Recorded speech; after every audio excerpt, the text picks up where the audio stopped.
You are streaming. All right. It is 10:02, and we will call this April board meeting for the Carroll County Board of Assessors to order. Welcome, everybody, and thank you for joining. The first item on the agenda is the minutes of the previous meeting. We have to review and approve. Okay, I need to call everybody off, make sure everybody who's here. Oh, I apologize. Okay. All right, Mr. Fulford. Present. Mr. Porterfield. Mr. Federer. Here. Ms. Houston. Here. Mr. Swenson. I'm here.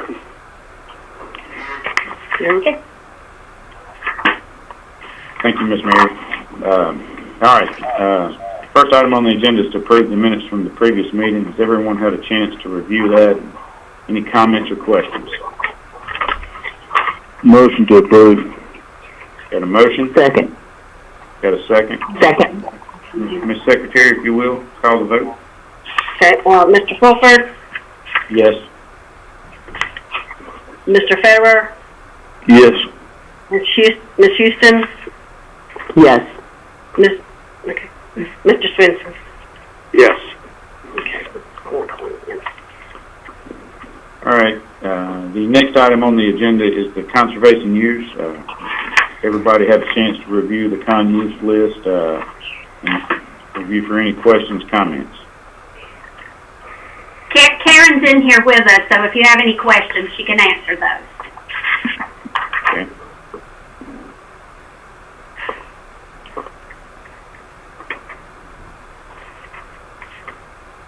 No questions or anything? We have a motion? Motion to approve. That was one that was real close. That's new. Lucille O'Hara, she got 10.46ish, and then Janie Redding is 9.28. Their renewals, are they okay? You said Janie Redding, and what was the other one? I'm sorry, we didn't hear you. Lucille O'Hara. Lucille O'Hara. Okay, hang on one second. She's pulling those folders. Okay, I have Janie Redding. Hers is Hay. She also it's a renewal, and she has a letter that she has the person that's been cutting it for years who cuts it. She's got a letter stating this person is still cutting her hay, as long as, and it's hers, and then there's other properties right next to hers that he also cuts, like just one big hay field. Oh, okay. And that's why, even though it is smaller than the 10 acres, she's got an additional, that property also goes into Douglas County, and there's more of it in Douglas County than what's in Carroll County. Okay. Okay. Lucille O'Hara.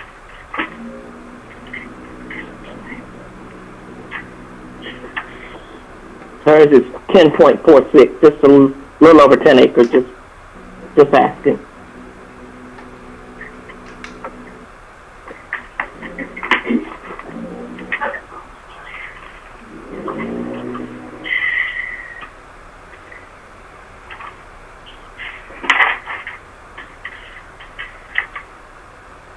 Okay, the Lucille O'Hara property, she's also doing hay, and she has turned in receipts showing where equipment has been used and seed has been purchased. Okay. And then the soul. Okay, I'm sorry. Do you need to see a copy of the receipt? No. Okay. If you all will find, we'll find. Yeah, she submitted them. Okay. And also Mark Langston, he's at 5.74. Is that a contingent upon another piece of property as well? Okay, hold on, let me Mark Langston. Let me find here. His is 5.74. Hold on one moment. She's pulling folders, so hang on. Sorry. No, it's fine. I've got them with me. There's a lot of them. Okay, this one also is a Carroll that has there's like a big pasture that goes over multiple pieces of land, and I have pictures that were submitted with his application. These pictures were taken in late December and early January, and there is a fence, there are cows, there's hay out there for the cows, all included in the photos. Okay. Okay. Just curious, real quick, Karen, do pictures and evidence support the 4 qualifiers below 10 acres? Do the pictures support the 4 qualifiers? I believe so, because they just have to prove that they're using it that way, and as long as it's attached to something else that's being used, it's my understanding it can be used if they provide the additional evidence. Yeah, I would just validate what those 4 qualifiers are. I don't think a picture is a qualifier.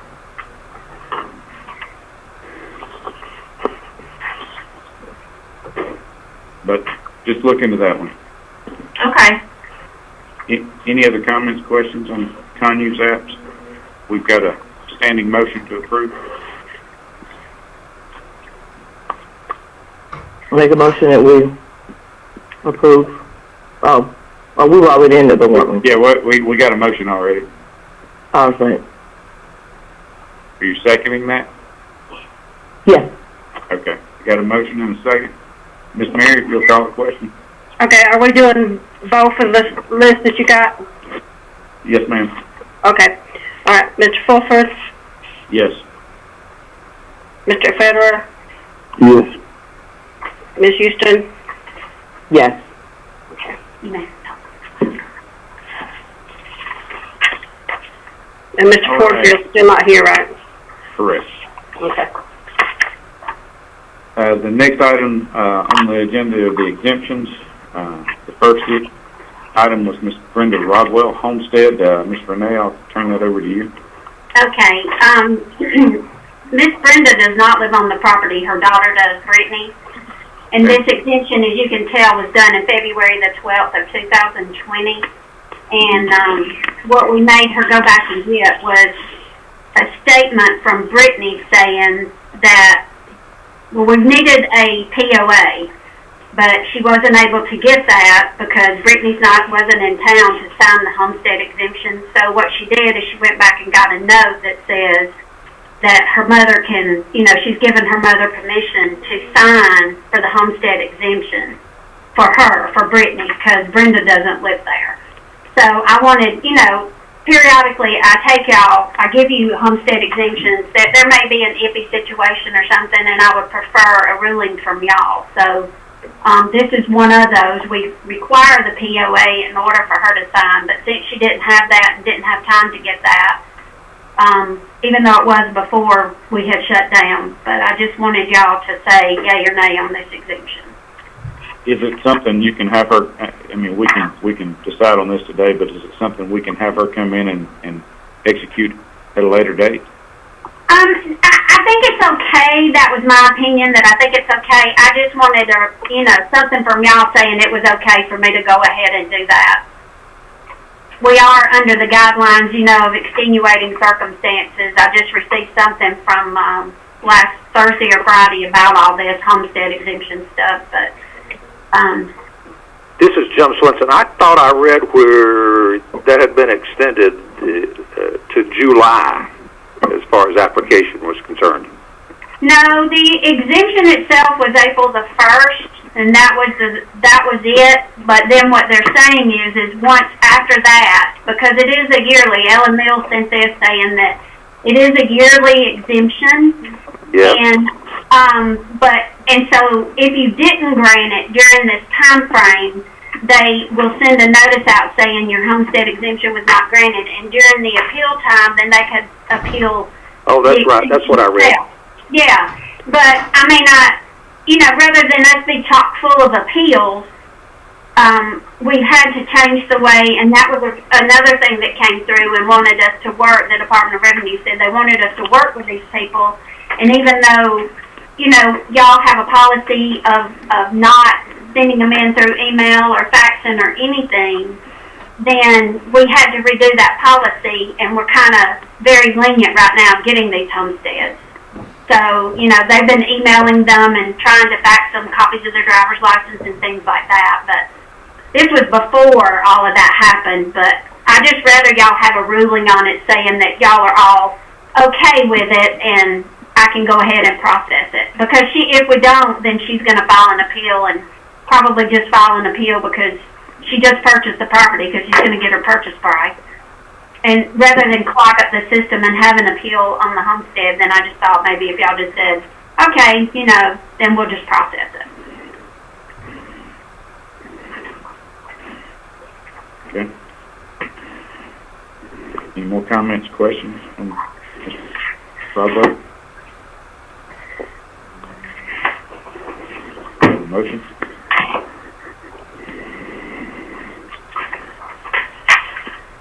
Motion to approve. Got a motion? Yep. Got an outstanding motion. Anybody, any second? Second. We got a second. All right, Miss Mary, we call the question? Okay, Mr. Fulford, Yes. Mr. Federer, Yes. Ms. Houston, Yes. All right, motion approved. The next item is Catalyst Church of Carrollton, 703 North Highway 113, just an application for property tax exemption. I assume this is the old Southern Hills Church property. Yes, sir.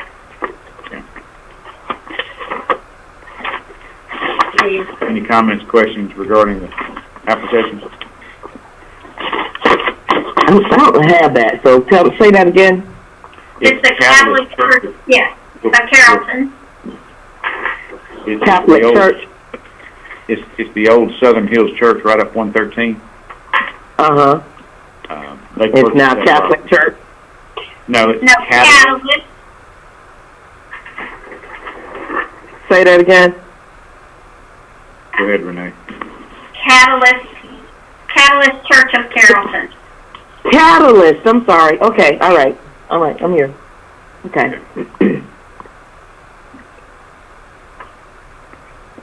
Any comments, questions, Catalyst Church? Got a motion?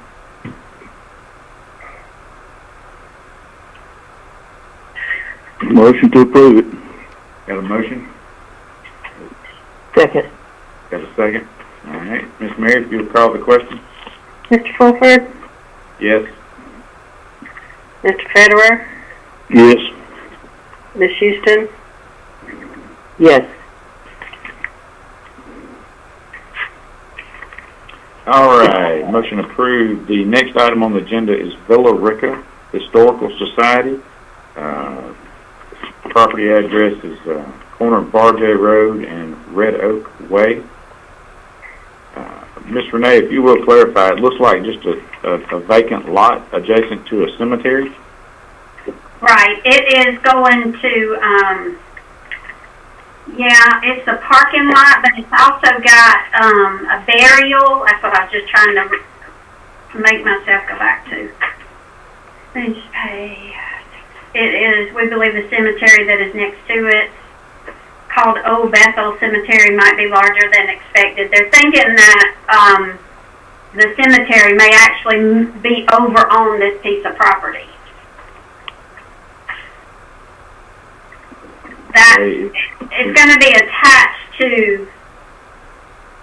It's going to be attached to the good Lord, the cemetery. I can't even talk this morning. When you say it's going to be attached, and you think the cemetery overflows, I'm just asking from a compliance, do we have to verify that is the case? Because would this entity otherwise get tax exempt status if it was? A historical society? Yeah. I think they have to apply. And you know, her application is all places of burial, all institutions of purely public charity, which I think they meet that criteria. Okay.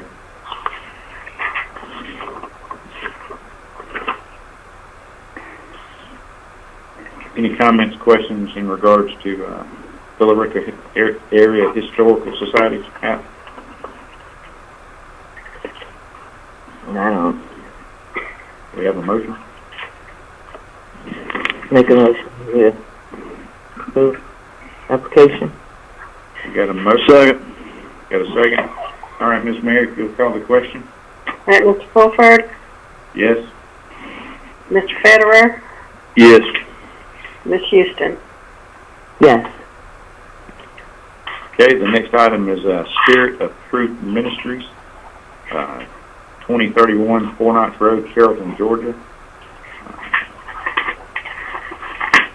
Noted, application for tax exempt for church.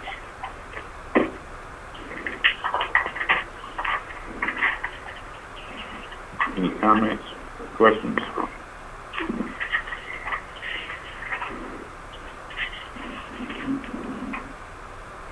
Do you have a motion?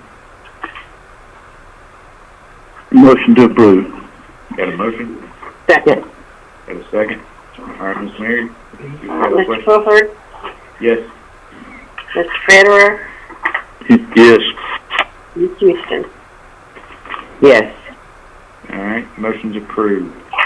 The next item on the agenda is Open Hands United Christian Ministries, application for property tax exemption at 100 Bledsoe Street, Carrollton, Georgia, and 501 Noonan Road, Carrollton, Georgia.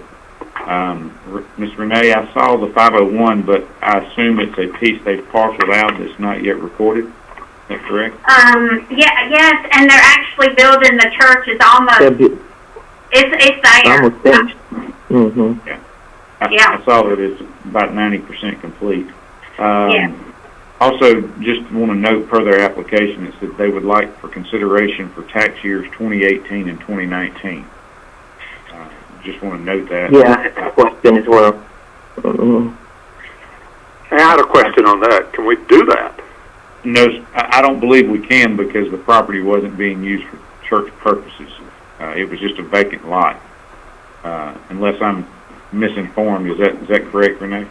Yes, sir, you're exactly correct. They tore that house down many years ago because it had asbestos. Took a good while to get it down. All right. So we just say no to that. correct. Yes. All right. So any Wait, comments? let me ask. Are you saying no to the 20 or are you saying no to the 18 and 19? Well, we got to have a motion just to let them. Okay. I make a motion that we approve 2020, no to 2018 and 2019. We got a motion. The second. We got a second. All right, Ms. Mary, if you call the question. Mr. Fulford, Yes. Mr. Federer, Yes. Ms. Houston. Yes. Okay, the last exemption item is Moores Chapel United Methodist Church, property tax exemption application for 120 North Park Street, Carrollton. It looked like this is just a parcel that may have been overlooked. Ms. Renee, is this just a parking lot behind the church? Yes, sir. Okay. There used to be a house on this spot, didn't it? Yes, it did. And it's been torn Okay. down, I think. If I'm not mistaken. Yeah. Okay. Any comments, questions, further? Do I have a motion? Motion to approve. Got a motion? That's second. Got a second? All right, Ms. Mary, if you'll call the question. Mr. Fulford, Yes. Mr. Federer, Yes. Ms. Houston. Yes. All right, motion approved. The next item on the agenda is the CUVA and FLIPA values. Ms. Renee, I'll turn that over to you. Okay, these values come down from the Department of Revenue, but as you know, as a board, you have to approve to be able to use those. So, we don't argue with them. So we just go with what they send us. That's the best way to do it. If you do argue with them, it's a long process. You'll have to appeal and all these things. So traditionally, we have just always gone with what the Department of Revenue has provided for us. So Any comments, questions regarding the CUVA and flip of value? Got a motion? Motion to approve it. Got a motion? A second. Got a second? All right, Ms. Merrick, you'll call the question? Mr. Fulford, Yes? Mr. Federer, Yes. Ms. Houston. Yes. All right, motion to approve the CUVA flip of values is approved. All right, the next item is the poultry house compost shed depreciation schedule. Ms. Renee?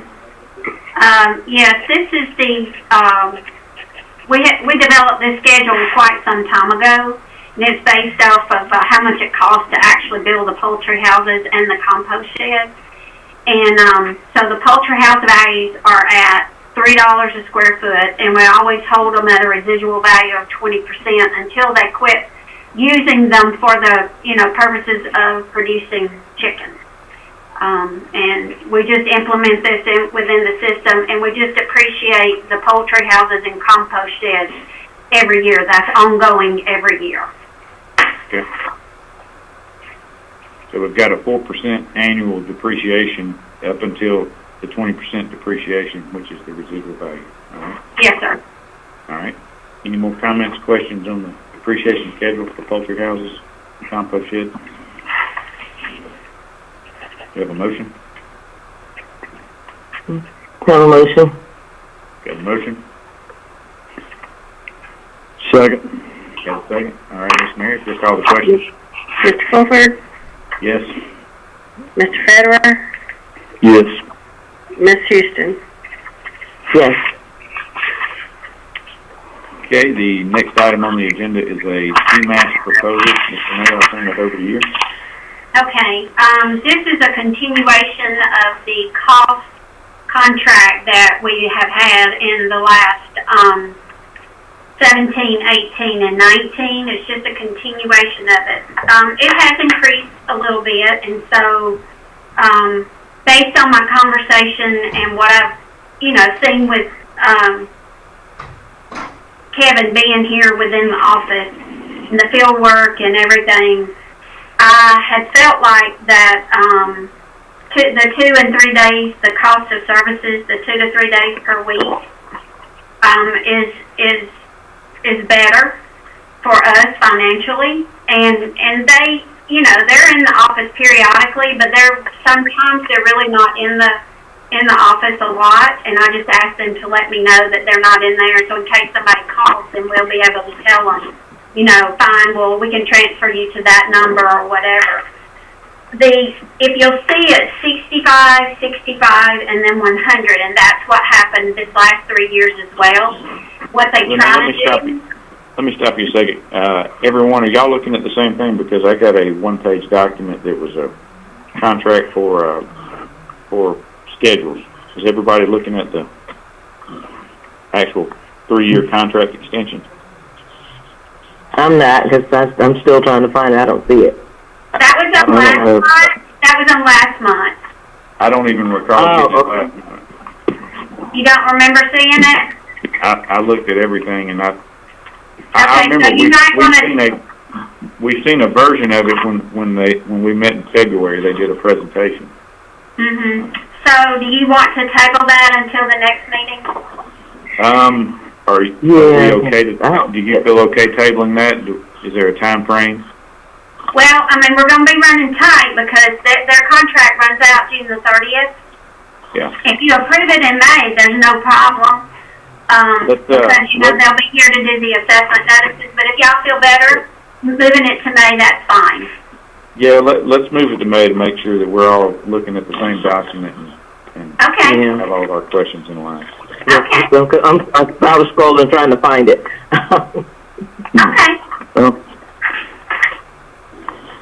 All right, we're gonna move that to May. So I make a motion that we table it until May. Is that what I'm supposed to do? That I don't think we have to motion it, but Miss Mary, I would defer to you. I don't think you ever have made motions to table things like that. We'll just table that item next month. Okay. All right, the next item on the agenda is the review of a memorandum of understanding for OFS Vital. Ms. Renee, or Avery, I'll turn that over to you. Avery, you want to go over it, or you want me to go over it? I'll let you go over because I haven't looked at that. I know Stacy looked at that. Okay, this is for the OFS Vital expansion. It's a straight 10-year abatement, and the company will continue to make pilot payments on existing building and land, and they will also continue to pay 100% of the school tax.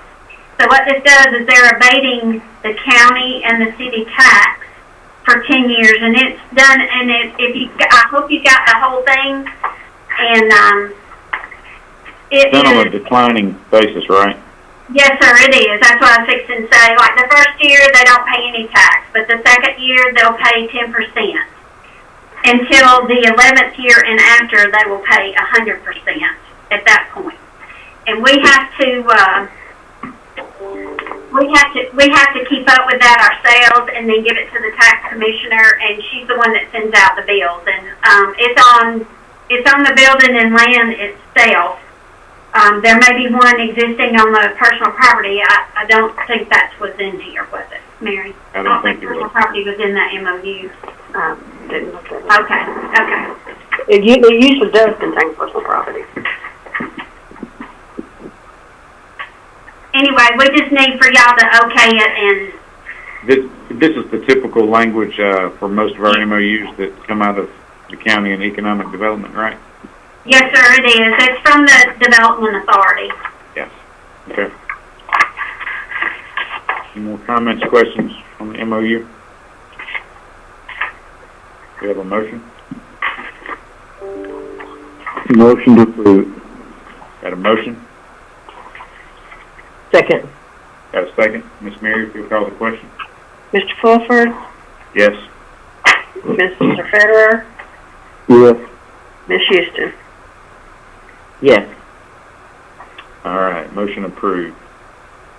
Okay, on to personal property, cell tower solutions.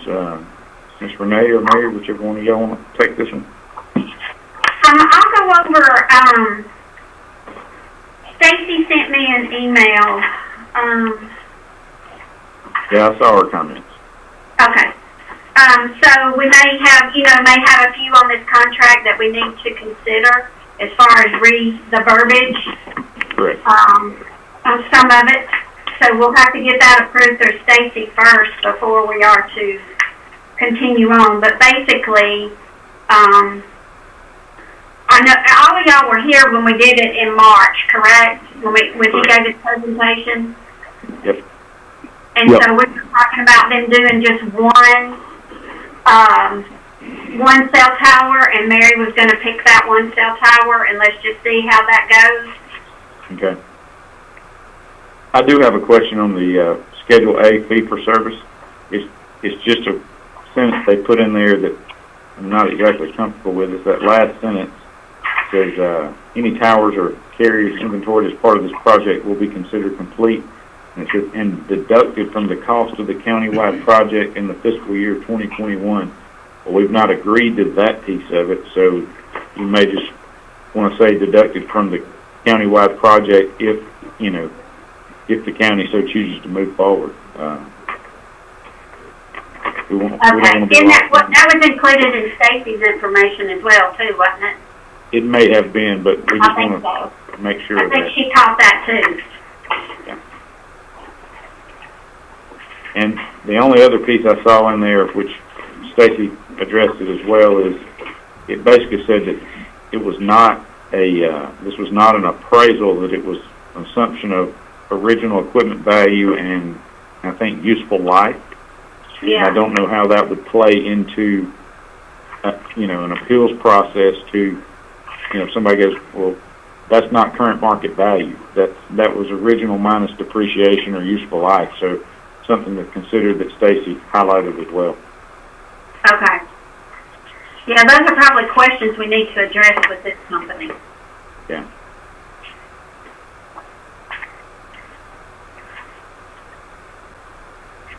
So question on that, do we want to table that until you have further clarification? I believe since Stacy sent me that email, I believe we probably need to get a little bit more clarification on that one as well. Okay. Well, let's just table that item and we'll look at it Okay. in May.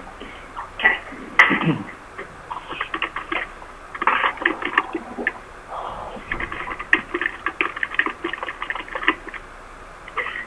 Okay.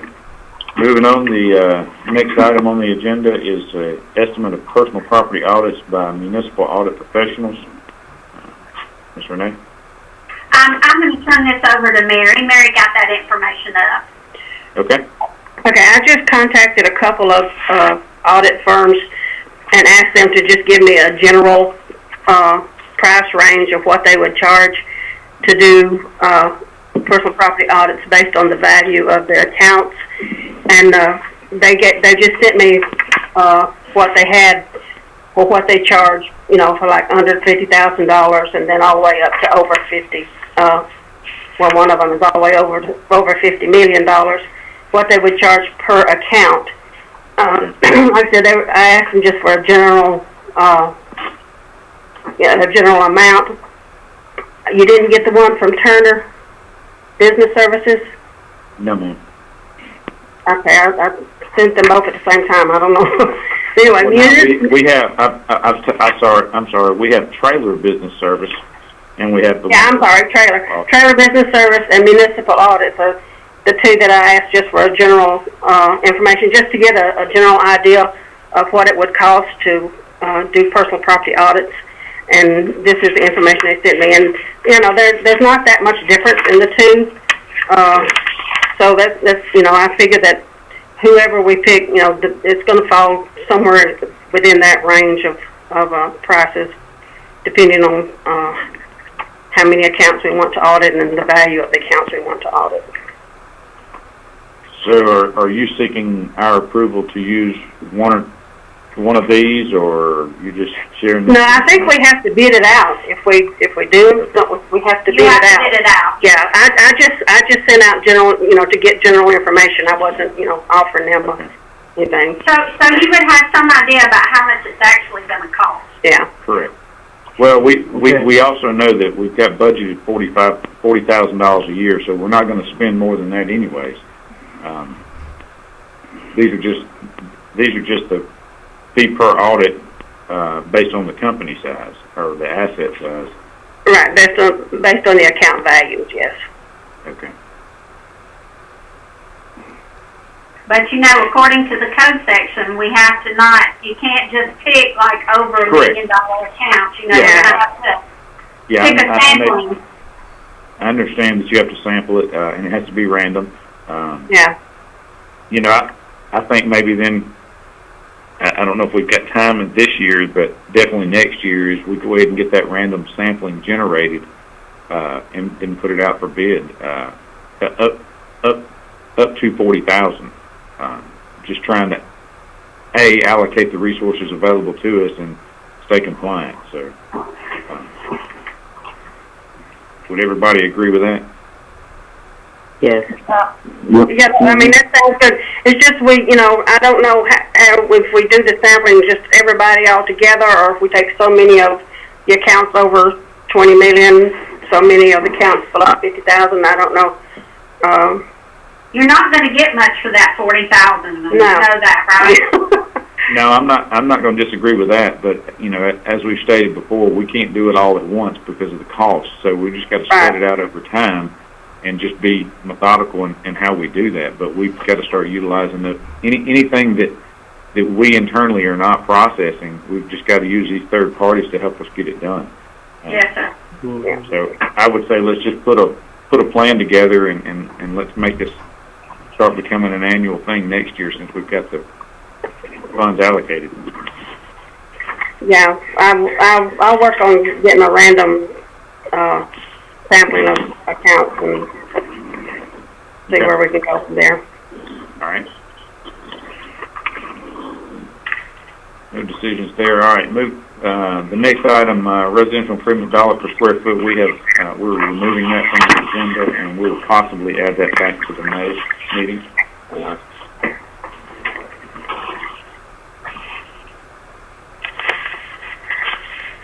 All right. The next item is appeal waivers. Mr. May, I'll turn that over to you. Well, I'm sure you saw there's quite a few. Would you like for me to go? I'll go by each one. How about that? All right. So the Cowarts, Joseph and Tim and Vicki. Yep. That was a Superior Court settlement. So as you can tell, they're going to get that value for 2019, 20, and 21. And it decreased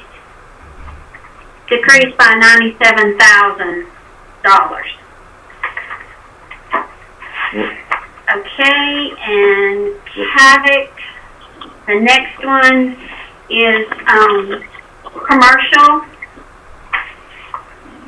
and that one, I believe that one wasn't settled out of, gosh, it's been so while ago, darn. I'm sorry, y'all.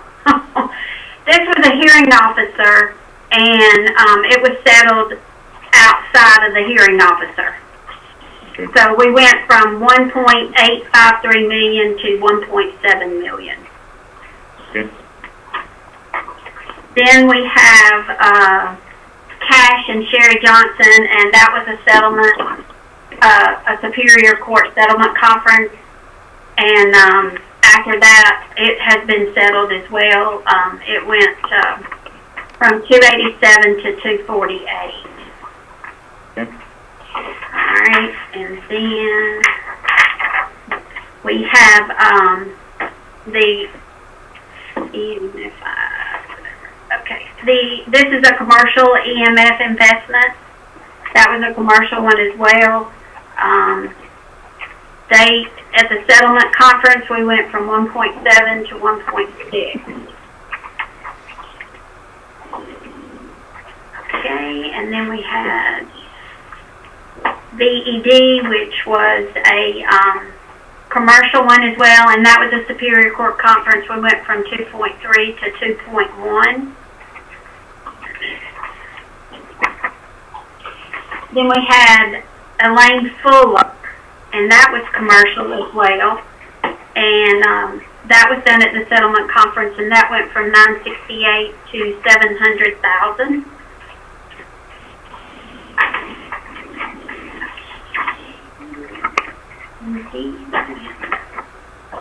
Then we had another commercial with EMF investment that went from 2.2 to 1.9. That was a settlement conference. Amanda Simmons was a settlement conference as well, and that went from 20,000 to 5,500. Just curious on that one. Is that just an unusable piece of land? What's the deal with that?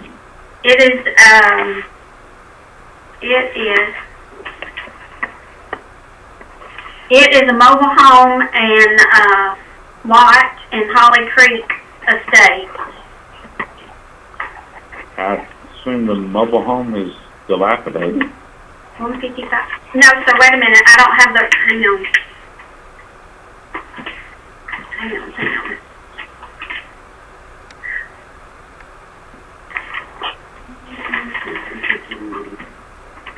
I'm pulling it up. And has the mobile home been removed? That was the vacant lot. I'm sorry. That is the vacant lot. The 155-0149 is the vacant lot, and then the 155-0150 is the mobile home and the lot. And the vacant lot, this is the one where I think it was unbuildable, but then we could get nothing from the Department of Septic Tank Health Department to say it was unbuildable, and her information was the homes in the neighborhood are abandoned, and this is rental property. So these came out of a Superior Court, which went, Okay. We lowered her lot value, which was a full lot value at 20,000 down to 5,500, and then we went to the mobile home going from 43 to 37 is what we did there. Total value. These are Superior Court conferences. Okay. I just want to make sure that one was a lot. Yes, thank you. Whew. I was like, oh my goodness. Okay, so then the next one is Mr. Johnson. That is map 57, parcel 90. He purchased it, and there's still not exactly a clear title coming from Farmers Home Administration. There's a missing deed link. He went from 69 to 59 at the Superior Court Conference. The next one is Mr. Judge Johnson and his wife, and this is 24. This is over on on Old Camp Church Road. It's a rental house, and it went from 131,620 to 116,500, and that was a Superior Court. All of these that I'm going over are all Superior Court, so I don't have to keep saying that. The next one's just in Judge Johnson. That he agreed to our $40,208 on that one. The next one. He agreed to 20 weeks. Well, we all agreed with the 25,000 from 25,568 to 25. The next one is Judge Johnson again, and this is a mobile home and lot at Lakeview, and it went from 28,758 to 25. And the next one is Judge Johnson and his wife, and it is another house on Old Camp Church Road in King Subdivision. It went from 117,664 to 99. And then we had John and William Pate. This one, it went from 95 to 72,754. His main thing was he has just an easement to get back to his property, and the property that's in front of it is, not very well kept up. And that was Superior Court Conference. Okay. I think you forgot one. There was a 100. The Leggett. Right? Yes, 100 Leggett Drive. That one was, it went from 2.9 to 2.27. 2.72. Oh, I'm sorry, 2.72. I'm sorry. This was a hearing officer, but was settled outside of the hearing officer. And it's commercial. I'm sorry, that's commercial. Any comments, questions about the appeal waivers? We have a motion? Motion to approve. Got a motion? Second. Got a second. Ms. Mary, if you'll call the question. Mr. Fulford, Yes. Mr. Federer, Yes. Ms. Houston. Yes. All right, appeal waivers are approved. Next item, any other business, Ms. Renee? Yes, I'd just like to tell you we do still have 2 outstanding appeals.